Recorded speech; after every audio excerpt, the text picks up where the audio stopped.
ছোটবেলায় আমাদের সমাজ বইয়ের একটা ইতিহাস অংশ থাকতো। সেই ইতিহাস অংশে পড়েছিলাম যে ইখতিয়ার উদ্দিন মোহাম্মদ বিন বখতিয়ার খলজি মাত্র ১৭ জন সৈন্য নিয়ে লক্ষণ সেনকে পরাজিত করেছিল। এখন ব্যাপারটা কিন্তু একটু বিস্ময়কর, কারণ আমাদের এই অঞ্চলের অর্থাৎ বাংলা, বিহার বা এই যে অঞ্চলটা, এই অঞ্চলে তো অনেক ফসল হয়, উর্বর এলাকা। এখন ফসল হয় বেশি মানে খাজনা বেশি হয়, খাজনা বেশি মানে রাজা ধনী, তার সৈন্যবাহিনী অনেক বড়। তো এই রকম একজন রাজাকে মাত্র ১৭ জন সৈন্য এসে তাড়িয়ে দিল এবং দখল করে ফেললো। ব্যাপারটা তো আসলে একটু অবাক হওয়ার মতোই। তো তখন আসলে ব্যাপারটা নিয়ে আর অত ঘাটাঘাটি করার সুযোগ হয়নি, কিন্তু পরে ব্যাপারটা নিয়ে জেনেছি। বিশেষ করে এই বইটা পড়ার সময় এই ঘটনাটা আরো বিস্তারিতভাবে জানতে পারলাম। আপনাদেরকে একটু বলি। সেটা হচ্ছে, এটা হলো মোটামুটি ১২০৪ সালের দিকের ঘটনা। ওই সময়ে ইখতিয়ার উদ্দিন মোহাম্মদ বিন বখতিয়ার খলজি প্রায় ১০ বছর ধরে বিহার এবং এর আশপাশের অঞ্চলে ছিল এবং সে পাটনার কাছাকাছিতে বখতিয়ারপুর নামে একটা শহরের পত্তন করে। তো তখন সে জানতে পারে যে এইখান থেকে দক্ষিণে গৌড়ের রাজা লক্ষণ সেন আছেন, যিনি অত্যন্ত সম্পদশালী, এবং যদি গৌড় আক্রমণ করা যায় তাহলে তো আসলে অনেক সম্পদ লুটতরাজ করা যাবে। তো তখন বখতিয়ার খলজি চিন্তা করা শুরু করলো যে সে লক্ষণ সেনের রাজ্য আক্রমণ করবে। এখন সমস্যা হচ্ছে, বিহার থেকে গৌড়ের পথটা আসলে বেশ ডিফিকাল্ট একটা পথ ছিল। কিরকম? এর একদিকে ছিল হচ্ছে খরস্রোতা গঙ্গা, আর অন্যদিকে ছিল হচ্ছে ঝাড়খণ্ডের জঙ্গল, আর এর মাঝখানে একটা পথ ছিল, সেটা হচ্ছে তেলিয়াগিরির গিরিপথ।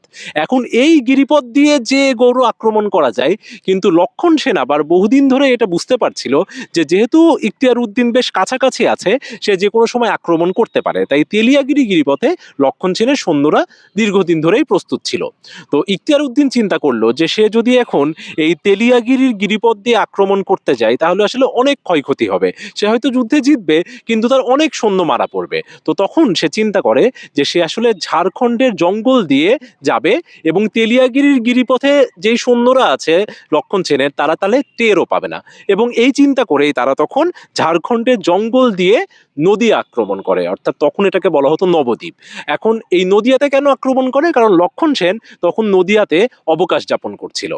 এখন ইখতিয়ার উদ্দিন যখন আক্রমণ করে তখন তার মূল সৈন্যবাহিনী আসলে একটু পিছিয়ে ছিল, আর ১৭ অগ্রভাগে ১৭ জন মতো সেনা সামনে ছিল। এখন তারা যখন নদিয়াতে যে আক্রমণ করে, তখন লক্ষণ সেনের সৈন্যবাহিনী চিন্তা করে বা দেহরক্ষীরা চিন্তা করে যে তাহলে নিশ্চয়ই তেলিয়াগিরির গিরিপথ আক্রমণ করে আগে সেই সৈন্যদেরকে ইখতিয়ার উদ্দিন পরাজিত করেছে, তারপরে তারা সামনে এসে আক্রমণ করছে। অর্থাৎ চিন্তা করেন, ভাগ্য আসলে ইখতিয়ার উদ্দিনের সাথে ছিল, কারণ তার যেই ট্যাকটিক্যাল ডিসিশনটা ছিল যে সে তেলিয়াগিরির গিরিপথটা অ্যাভয়েড করে সে আসবে হচ্ছে জঙ্গল দিয়ে, সেইভাবে আসার কারণেই আসলে লক্ষণ সেনের দেহরক্ষীরা মনে করেছিল যে তেলিয়াগিরির গিরিপথের সব সৈন্য তো মারা পড়েছে।